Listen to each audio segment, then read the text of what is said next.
I know you've spoken a lot around so-called capita per GDP recession. So we're sort of staving off actual recessions and the real economic time bomb, or your demographic one you spoke there, through immigration. Is it fair to say that ultimately, you can't do this forever? Australia can only get so big. We've only got so many resources in this country. So either this problem comes home to roost, but maybe technological advances, AI, robots, whatever it is, they could perhaps drastically reduce how much services cost just in time.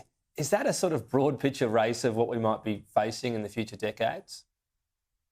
So think of those two things. You're asking, will people power continue to help? What will happen in particular around migration versus the sort of working smarter? Are there new ideas around productivity, new avenues there like AI?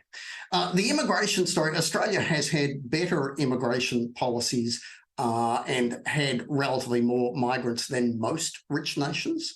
But our policies are increasingly struggling. There's a review underway, and early rumours are that we will see an increased focus on who we're getting as migrants. That will be good.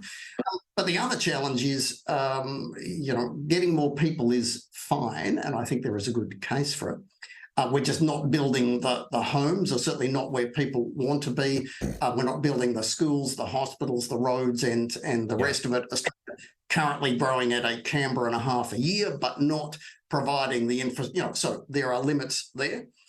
Can we do more on productivity? Yes, we can surf on the back of new technologies like AI. There are some risks around that. And again, you guys were just, seeing that interview around some of the risks with AI. I would say, though, the whole world can get better off new technologies. The question for Australia is, can our political classes come together? Can we get that bipartisanship around the extra reforms to help us? Tapping into the productivity, I guess. I mean, I've even seen robots making homes. So I guess they might even be able to solve both sides of the equation. And the other thing that I guess we're not hearing from politicians is that as this demographic time bomb matures, if it does, your options on the table are any number of three things, presumably. More tax per GDP, people having to pay more tax, or reducing services, or more user pays. It has to be some combination. We've spoken about the potential solution around tech and so on, but if that doesn't happen, there has to be some combination of those things. Yeah, or in other words, there will be competition around slices of the pie. You and I would both know that the world of politics means you're going to get a bit of everything. Any solution is going to involve compromises, and that says tax up, some areas of spending down, increased user pays where that's possible. But getting from here to there may be increasingly challenging. If you're looking for good news, I'd note a couple of things. One is the starting point for this IGR is magnificently better in terms of government finances than the last IGR thought it would be. So last IGR, just 2 years ago, thought that current net government debt in Australia as a share of national income, that federal debt would be over 40% of annual income for the nation. In fact, it's only a little over 20%. There's been a remarkable performance, not due to any decision by any politician, really. And in fact, if you look forward 40 years, the expectation is, even if we don't change, that government debt will only be back where it was in 2019-20 as a share of national income, not the end of the world.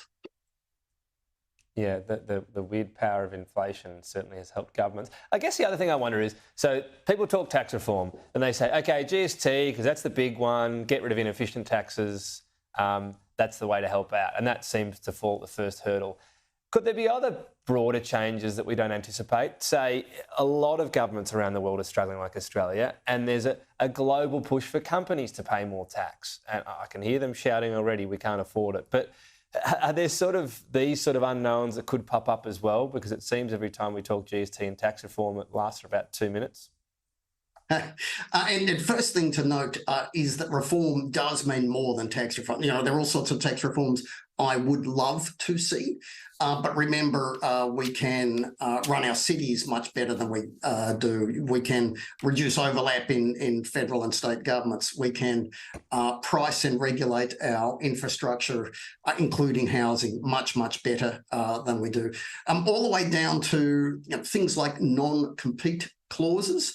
The agreement you have with your employer that governs what you can do next, the ties that bind. If we had better versions of that, reform of that, you could probably increase the Australian economy by about 1.5% in size. That would swamp any likely improvement you could get through a better GST. I'd love to see a better GST. It's just not going to happen. Why does it disappear after 2 minutes? Because the money would go to the states, and the political problems would go to the minister and treasurer of the day, the feds. Regardless of the good economics or potentially around doing that, it's just not going to happen.